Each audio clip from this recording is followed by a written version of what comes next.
கொடுக்கும் தேவனுக்கு கோடி கோடி ஸ்தோத்திரம்.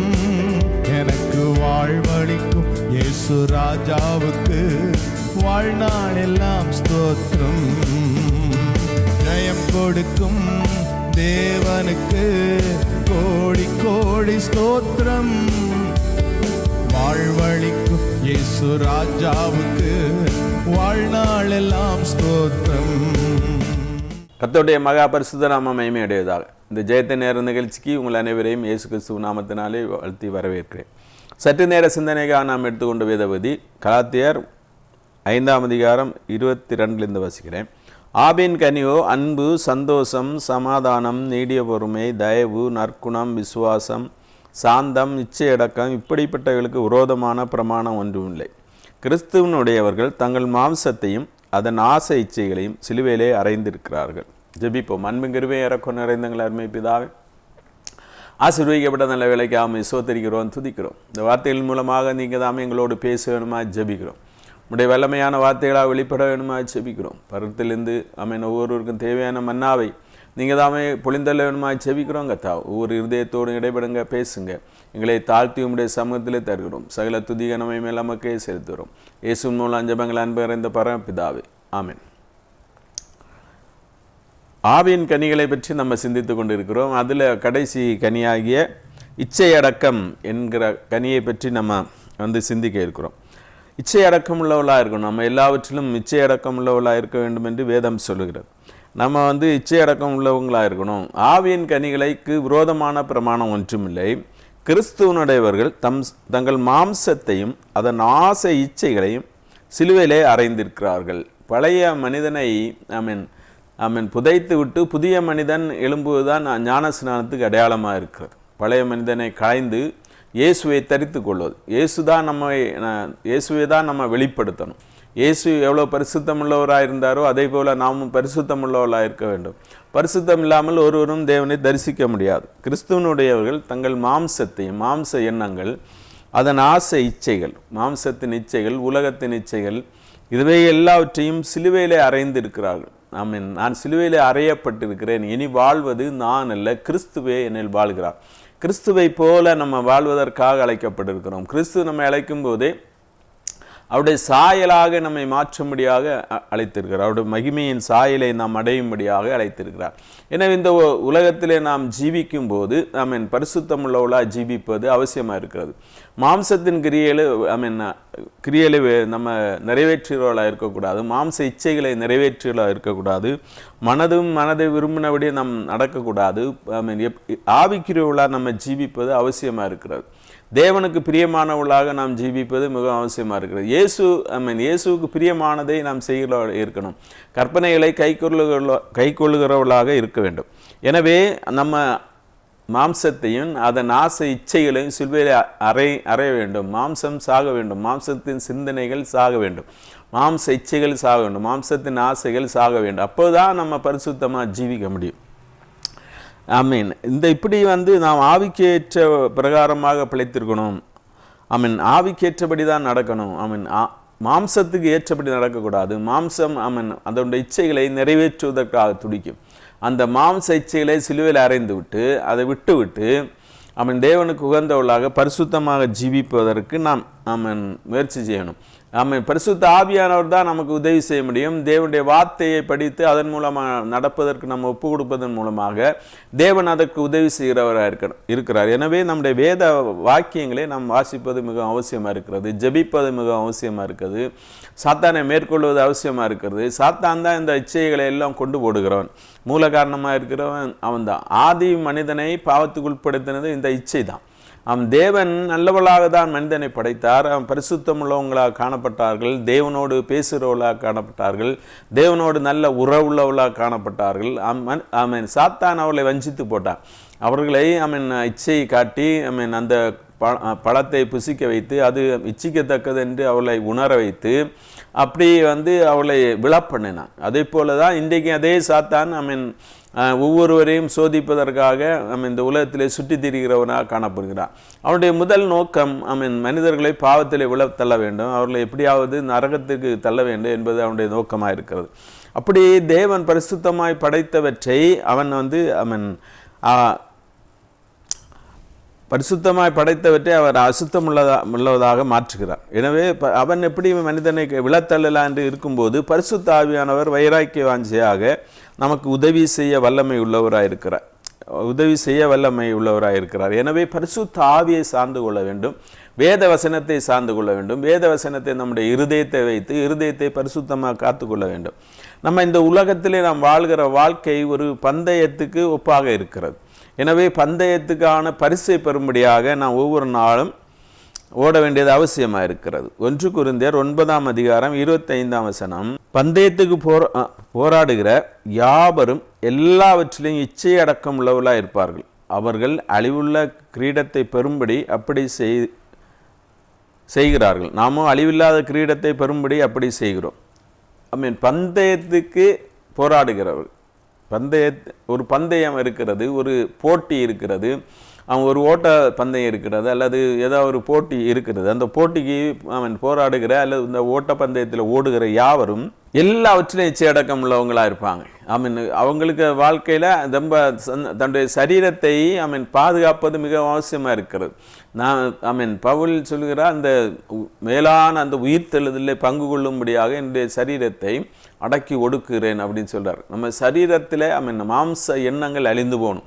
மாம்ச எண்ணங்கள் அழிந்து போகும் தான் நம்ம பரிசுத்தமாக ஜீவிக்க வேண்டும். இந்த இச்சை அடக்கமுள்ளவர்களாக இருக்கணும். இச்சைக்கு இடம் கொடுக்கக்கூடாது, இச்சையை நிறைவேற்றுவதற்கு இடம் கொடுக்கக்கூடாது. எனவே நம்ம பந்தயத்துக்கு போராடுகிறவர்களை போல இருக்கிறோம். இந்த உலகத்திலே பந்தய சாலையில் ஓடுகிறவர்களாக இருக்கிறோம். எல்லாவற்றிலையும் அவங்க இச்சை அடக்கம் உள்ளவங்களாக இருப்பாங்க. எல்லாரும் பந்தயத்தில் ஓடுகிற எல்லாரும் பரிசு பொருளை கொள்வதில்லை. நாம் அப்படி பரிசு பொருளை பெற்றுக்கொள்வதற்காக ஓட வேண்டும். நமக்கு நித்திய ஜீவனை தேவன் நமக்கு நியமித்திருக்கிறார். பரலோக ராஜ்யம்தான் நம்முடைய அல்டிமேட்டு நோக்கமாக இருக்கிறது. அதை எப்படியாவது நாம் அடைய வேண்டும். அந்த மருத்துவருடைய உயிர்த்தலில் பங்கு கொள்ள வேண்டும். இது நம்முடைய ஆசையாக இருக்கிறது. அந்த ஆசையை வைத்து தான் நாம் ஓடணும். இந்த உலகத்தில் உள்ள இச்சைகளை நம்ம களைந்து போட வேண்டும். மாம்ச இச்சைகளை நாம் நிறைவேற்றக்கூடாது. நம்ம நிச்சயம் இல்லாதவர்களாக ஓடக்கூடாது. பெற்றுக்கொள்ளத்தக்கதாக நம்ம ஓட வேண்டும். எப்படி அவர் சொல்கிறார், பவுலே சொல்கிறார், மற்றவர்களுக்கு பிரசங்கம் பண்ணுகிற நானே ஆகாதவனாய் போகாதபடிக்கு என் சரீரத்தை ஒடுக்கி கீழ்ப்படுத்துகிறேன்.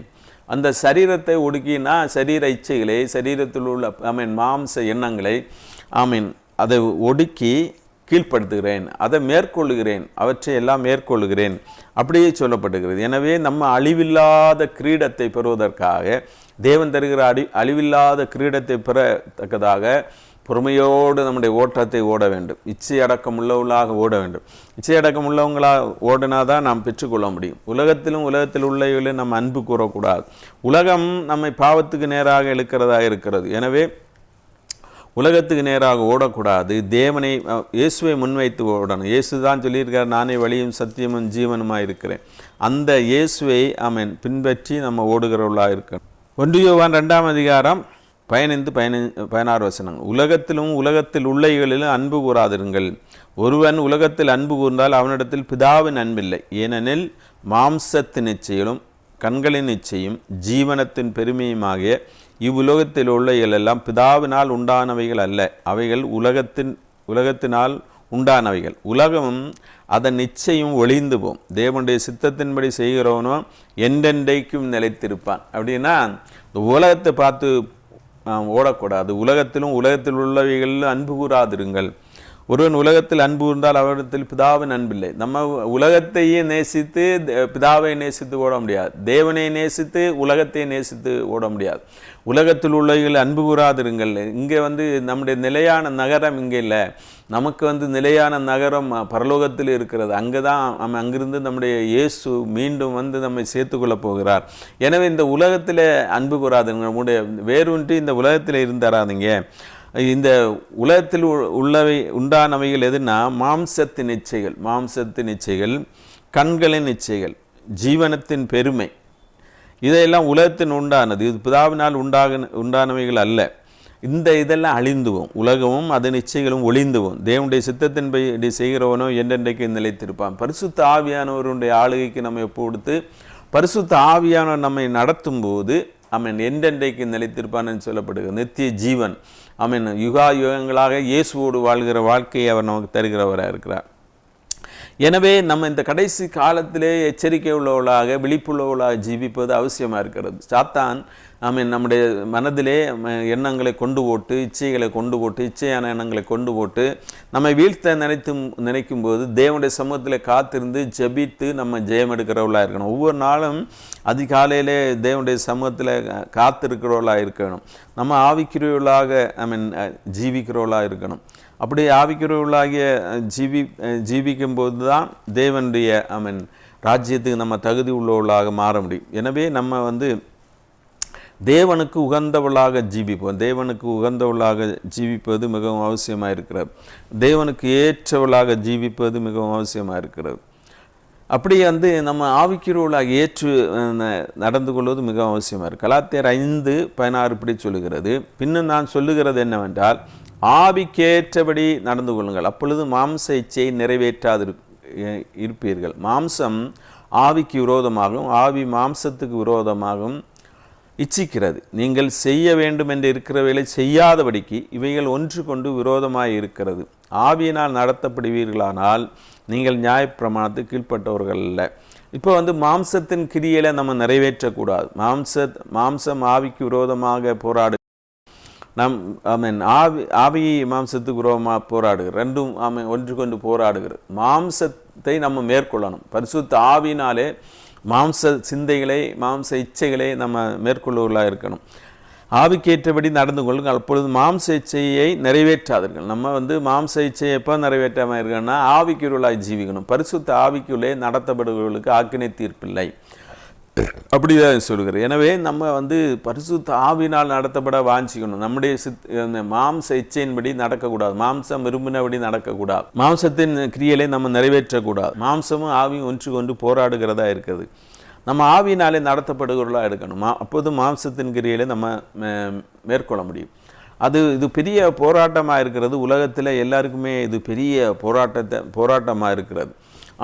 அநேக இடங்களிலே இஸ்ரவேலர்கள் வழிவிலகி போவதற்கு அவருடைய இச்சைகள் காரணமாக இருந்தது. தேவனுக்கு ஏற்றதை சிந்திக்காமல் ஆவிக்குரிய காரியங்களை சிந்திக்காமல் இந்த உலகத்துக்குரிய வேலையை சிந்தித்து கொண்டிருக்கிறவர்கள் தேவனுடைய ராஜ்யத்தில் பிரவேசிக்க முடியாது. அப்படியே அநேக இடங்களிலே அவங்க இஸ்ரவேலர்கள் எகிப்திலிருந்து கானானுக்கு வரும்போது அவங்க அந்த கானான் தேசத்தில் சென்று சேர முடியாததற்கு காரணமாக இருந்தது இச்சைகள், அவருடைய இச்சைகளாக இருந்தது. அப்போ அவங்க அதாவது நம்மவும் இப்போ இச்சை அடக்கமுள்ளவர்களாக இருந்தால் தான் பரலோக ராஜ்யத்துக்கு போக முடியும். அவங்க எகிப்திலேருந்து கானானுக்கு போனாங்க. நம்ம இந்த உலகத்திலேருந்து பரலோக ராஜ்யத்துக்கு போக வேண்டும். பரலோகத்துக்கு போகிறவங்க எல்லாவற்றிலும் இச்சை அடக்கம் உள்ளவங்களாக இருக்கணும். அவங்க இச்சை அடக்கம் இல்லாததுனால தான் அந்த கானானுக்குள்ளே பிரவேசிக்க முடியாமல் போயிட்டு. என்னாகமம் 11:4 பின்பு அவர்களுக்குள்ள இருந்த பல ஜாதியான அந்நிய ஜனங்கள் மிகவும் இச்சை உள்ளவர்களானார்கள். இஸ்ரவேல் புத்திரரும் திரும்ப அழுது, நமக்கு இறைச்சியை கொடுப்பவன் யார்? நாம் எகிப்திலே கிரயமில்லாமல் சாப்பிட்ட மச்சங்களையும் வெள்ளரிக்காய்களையும் கொம்மட்டிக்காய்களையும் கீரையையும் வெங்காயங்களையும் வெள்ளை பூண்டுகளையும் நினைக்கிறோம். அவங்க நினைவெல்லாம் பழைய நினைவில் தான் இருக்குது. நம்ம பழைய மனுஷனை கலைந்து போட்டவர்கள். முந்தின நடக்கைக்குரிய மோசம் போகும் இச்சைகளாலே நம்ம கெட்டு போயிருந்தவர்களை இயேசு தம்முடைய இரத்தத்தினாலே மீட்டு இருக்கிறார். அவைகள் திரும்பவும் நம்மளை பலன் கொள்ளக்கூடாது. முந்தின நடக்கைக்குரிய மோசம் போகிற இச்சைகள் திரும்பவும் நம்மை மேற்கொள்ளக்கூடாது. இவங்க எகிப்திலேருந்து கானானை நோக்கி வந்தாச்சு. ஆனால் மனதளவில் அங்கேயே இருக்கிறாங்க. அங்கேயே போகணும்னு நினைக்கிறாங்க. மனதளவில் அங்கே இருக்கிறாங்க. எகிப்து தான் எங்களுக்கு பெருசாக இருந்து தேவனுடைய கானானை விட எகிப்தை தான் அவங்க பெருசாக நினைக்கிறாங்க. நம்ம பரலோக ராஜ்யத்தை விட இந்த உலகத்தை பெரிதாக எண்ணக்கூடாது. அவங்க தேவன் அழகிய மன்னாவை அவங்களுக்கு கொடுத்துருக்கிறார். மன்னா தேனிட்ட பணியாரம் போல் இருந்தது. அவங்க ருசி உள்ளதாக இருந்தது. ஒலிவ எண்ணெயும் ருசி போல் இருந்தது. அப்படியெல்லாம் நல்ல தூதர்கள் உண்ணும் உணவு அதை கொடுத்து அவங்கள போஷித்தார். போஷித்த போதும் இவங்க வந்து முறுமுறுக்கிறாங்க, எங்களுக்கு இறைச்சி வேணும். அவங்க எகிப்தில் உள்ளவற்றை நினச்சி பார்க்குறாங்க. எகிப்திலே கிரயமில்லாமல் சாப்பிட்ட மச்சங்களையும் வெள்ளரிக்காய்களையும் கொம்மட்டிக்காய்களையும் கீரைகளையும் வெங்காயங்களையும் வெள்ளை பூண்டுகளையும் நினைக்கிறோம். அங்குள்ள இந்த மன்னா எதுக்கு அப்போ வந்து அப்படின்னு நினைக்கிறாங்க. தேவன் தருகிற ஆசீர்வாதங்கள் அது நிலையானவை, நிலைத்திருக்கிறவை. ஆவியின்படி நடக்கிறவங்களுக்கு தான் தேவன் தன்னுடைய வாடாத கிரீடத்தை கொடுப்பார்.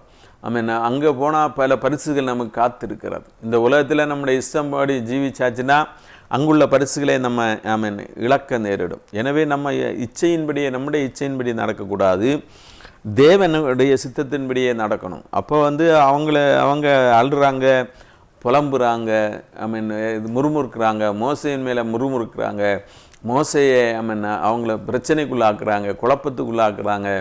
மோசே ஒரு நல்ல தலைவராக இருந்தார், அவரை வந்து இவங்க வந்து அவரை எப்போவுமே டென்ஷன் பண்ணிகிட்டே இருக்கிறாங்க.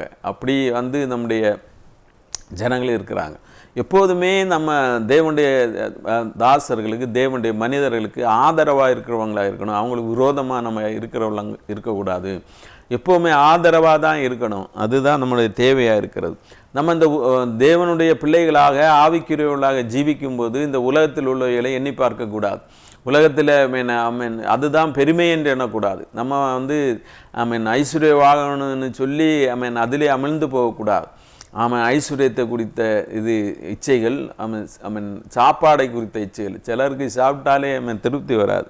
இங்கேயும் அப்படி தான். அவங்க வந்து பின்பு அவர்களுக்கு இருந்த பல ஜாதியான ஜனங்கள் மிகுந்த இச்சை உள்ளான இஸ்ரவேலரும் திரும்ப அழுது நமக்கு இறைச்சியை புசிக்க கொடுப்போம், இறைச்சியே கிடைக்க மாட்டேங்குதே அப்படின்னு வராந்திரத்தில் ஜீவிச்சுட்டு இருக்கோமே, மன்னா எவ்வளோ நல்ல பெரிய ஆகாரம், அவங்களுக்கு ஒரு நோய் கூட அன்னைக்கு வந்தது கிடையாது.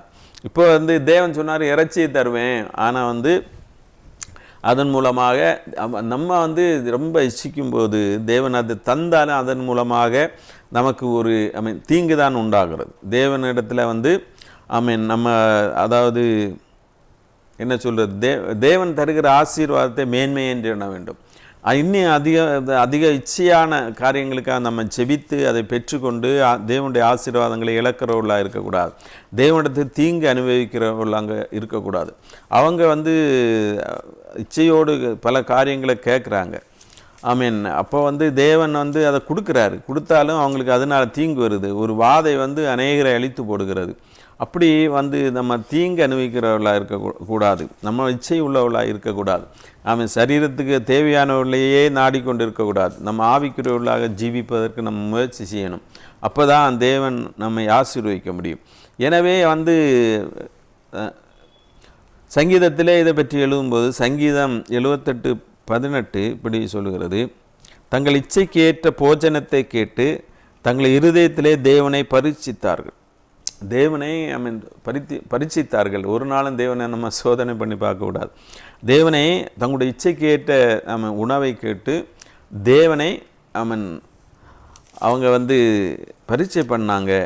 அதாவது உபவாசம் இருக்கும்போதும் நம்முடைய இச்சையின்படி நம்ம செய்யக்கூடாது. அது நம்முடைய ஜெபங்கள் கேட்கப்படாததற்கு காரணம் என்ன? நம்ம வந்து உபவாசித்தும் நம்முடைய ஜெபங்கள் கேட்கப்படாததற்கு காரணம் என்னென்னா, நம்முடைய இச்சையின்படியே செய்கிறோம் என்று சொல்லப்படுது. நம்முடைய இச்சையின்படி செய்கிறோம், அதனால தான் ஜெபங்கள் கேட்கப்படவில்லை. நம்ம வந்து இவங்க வனாந்தரத்தில் வந்து இன்னும் திரும்ப 106ஆம் சங்கீதத்திலையும் இதை பற்றி எழுதப்பட்டிருக்கு. 106ஆம் சங்கீதத்தில் அதாவது பெரிய அற்புதத்தை பார்த்தவங்க, விசுவாசித்தவங்க, தேவனுடைய அன்பை அறிந்தவங்க, தேவனுடைய ஆச்சரியமான காரியங்களை பார்த்தவங்க, தேவனுடைய கிரியைகளை பார்த்தவங்க, தேவன் பெரிய அதிசயங்களை செய்துதான் எகிப்திலிருந்து இவங்களை இங்கே கொண்டு வந்தார். அப்படி இருக்கும்போது 106ஆம் சங்கீதம் 14ஆம் வசனம், வனாந்தரத்திலே இச்சை உள்ளவர்களாகி அவாந்தர வழியிலே தேவனை பரீட்சித்தார்கள். அவர்கள் கேட்டதை அவர்களுக்கு கொடுத்தார், அவர்கள் ஆத்மாவிலோ இளைப்பை அனுப்பினார். அப்படி வந்து எல்லாரும் அவர் மோசைக்கு மேலே முறுமுறுத்ததுனால அவங்களுக்கு தீங்கு வந்தது. இப்படி இச்சித்து தேவனை சோதித்ததுனால அவங்களுக்கு தீங்கு வந்தது. அப்படி தீங்கு வந்ததுனால அவங்க அழிந்து போனாங்க. அநேகர் அழிந்து போவதற்கு அது காரணமாக இருந்தது. எனவே நம்ம தேவனுக்கு ஏற்றவளாக தேவனை அறிந்தவர்கள் அதை போல நம்ம நடக்கிறவர்களாக இருக்கணும். எல்லா விதமான இச்சைகளுக்கும், மாம்ச இச்சைகள், கண்களின் இச்சைகள், ஜீவனத்தின் பெருமைகள், இதையெல்லாம் விட்டு நம்ம ஆவிக்கு ஏற்றவளாக வாழ வேண்டிய அவசியமாக இருக்கிறது. தேவன் நம்மை பரிசுத்தத்துக்கு என்று அழைத்திருக்கிறார், அசுத்தத்துக்கு என்று அல்ல. இப்படி நம்ம இச்சையுள்ளவளாக இருக்கும்போது பலவிதமான நோய்கள், பலவிதமான தீங்குகள் இந்த உலகத்திலே தேவன் அனுபவிக்கிறார். இச்சையில் உள்ள ஆவிக்குரியவர்களாக ஜீவிக்கும் போது ஆவிக்குரிய நல்ல ஆசீர்வாதங்களை தேவன் தருகிறார். இந்த உலகத்தில் எல்லா இச்சைகளையும் நம்ம நிறைவேற்ற துடிக்கக்கூடாது. அப்படி நம்ம கண்களில் பரிசுத்தம் உள்ளவர்களாக இருக்கணும், இருதயத்தில் பரிசுத்தம் உள்ளவர்களாக இருக்கணும். எல்லாவற்றிலும் பரிசுத்தம் உள்ளவர்களாக இருந்தால் தான் நம்ம தேவனை தரிசிக்க முடியும். இருதயத்தில் சுத்தம் உள்ள பாக்கியவான்கள் அவளை தேவனை தரிசிப்பார்கள். தேவனை நம்ம தரிசிக்கணும்னா, தேவனுடைய ராஜ்யத்துக்கு நம்ம போகணும்னா, பந்தயத்தில் போராடுகிறவர்கள் மாதிரி நம்ம இச்சை அடக்கம் உள்ளவர்களாக, எல்லாவற்றிலும் இச்சை அடக்கம் உள்ளவர்களாக இருக்கணும். அப்படி ஓடும்போது நம்மை பரிசுத்தமாக்குறவராக இருக்கிறார். தேவன் பரிசுத்தத்தையே விரும்புகிறார், சுத்தமாக இருப்பதை தான் விரும்புகிறார். இப்போ அப்படியே தேவனத்தை நம்ம கேட்கணும், பரிசுத்தத்துக்காக கெஞ்சணும். பரிசுத்தம் அடைந்து இன்னும் பரிசுத்தம் அடைந்து தேவனை தரிசிக்கணும். அதற்காக நம்ம முயற்சி செய்வோம். தேவன் தாமே இந்த வார்த்தையின் மூலமாக நம்மை ஆசீர்வதிப்பாராக. சுத்தம் விரும்பும் சுத்த ஜோதியே, விரும்பா அசுத்தம் யாவும் நீக்குமே. சுத்தம் விரும்பும் சுத்த ஜோதியே, விரும்பா அசுத்தம் யாவும் நீக்குமே. பாவினீச பாவினானையா, தேவ இரக்கம் செய்ய மாட்டீரோ. பாவினீச பாவினானையா, தேவ இரக்கம் செய்ய மாட்டீரோ. பரிசுத்தர் கூட்டம் நடுவில் ஜொலித்தீடும் சுத்த ஜோதியே, ஆரூபியேயு வேளையில் ஆடிய நெஞ்சம் வரீரோ. ஆரூபியேயு வேளையில் ஆடிய நெஞ்சம் வரீரோம். பாரும் தந்தையே எந்த நுள்ளத்தை, யாரும் காண உள்ளலங்கோலத்தை. பாரும் தந்தையே எந்த நுள்ளத்தை, யாரும் காண உள்ளலங்கோலத்தை. மனம் நொந்து மருளுகிறேன், பரிசுத்தம் கெஞ்சுகிறேன். மனம் நொந்து மருளுகிறேன், பரிசுத்தம் கெஞ்சுகிறேன். பரிசுத்தர் கூட்டம் நடுவில் ஜொலித்தீடும் சுத்த ஜோதியே, ஆரூபியேயு வேளையில் ஆடிய நெஞ்சம் வரீரோ. ஆரூபியேயு வேளையில் ஆடிய நெஞ்சம் வரீரோ. துணை வேண்டும் தகப்பனே உலகிலே, என்னை எதிர்க்கும் சக்திகள் பல உண்டே. துணை வேண்டும் தகப்பனே உலகிலே, என்னை எதிர்க்கும் சக்திகள் பல உண்டே. என் ஜீவனில்லை எங்கிலும் பரிசுத்தம் என எழுதும். என் ஜீவனில்லை எங்கிலும் பரிசுத்தம் என எழுதும். பரிசுத்த கூட்டம் நடுவில் ஜொலித்தீடும் சுத்த ஜோதியே, ஆரூபியேயு வேளையில் ஆடிய நெஞ்சம் வரீரோ. ஆரூபியேயு வேளையில் ஆடிய நெஞ்சம் வரீரோ. மீன் கேட்டால் பாம்பை அருள்வாருண்டோ, கல் தின்ன கொடுக்கும் பெற்றோருண்டோ. மீன் கேட்டால் பாம்பை அருள்வாருண்டோ, கல் தின்ன கொடுக்கும் பெற்றோருண்டோ. பொல்லாதோர் கூட செய்திடா நற்பீத நலம் அருள்வாம். பொல்லாதோர் கூட செய்திடா நற்பீத நலம் அருள்வார். பரிசுத்தர் கூட்டம் நடுவில் ஜொலித்தீடும் சுத்த ஜோதியே ஆரூபியே இவ்வேளையில் அடியான் சொம்பாரீரோம் ஆரூபியே இவ்வேளையில் அடியான் ஜம்பாரீரோம். ஜெபிப்போம். அன்பின் இறக்கம் நிறைந்தங்கள் அருமை பிதாவே, ஆசீர்வதிக்கப்பட்ட நல்ல வேலைக்கு ஆமை சோதரிக்கிறோம், துதிக்கிறோம். இந்த நாளில் ஜெபத்தில் பங்குள்ள ஒவ்வொருவரையும் தேவன் தாமை ஆசீர்வதிக்கணுமா ஜெபிக்கிறோம். ஒவ்வொருவருக்கும் தேவையான பரிசுத்தத்தை தேவன் தாம் பரலோகத்திலிருந்து கட்டளையிடணுமா ஜெபிக்கிறோம். நாங்கள் இன்னும் பரிசுத்தமாக ஜீவிக்க ஒரு முறை கூட நம்முடைய இரத்தத்தினால் எங்களை கழுவி பரிசுத்தமாக்கணுமா ஜெபிக்கிறோங்கத்தா.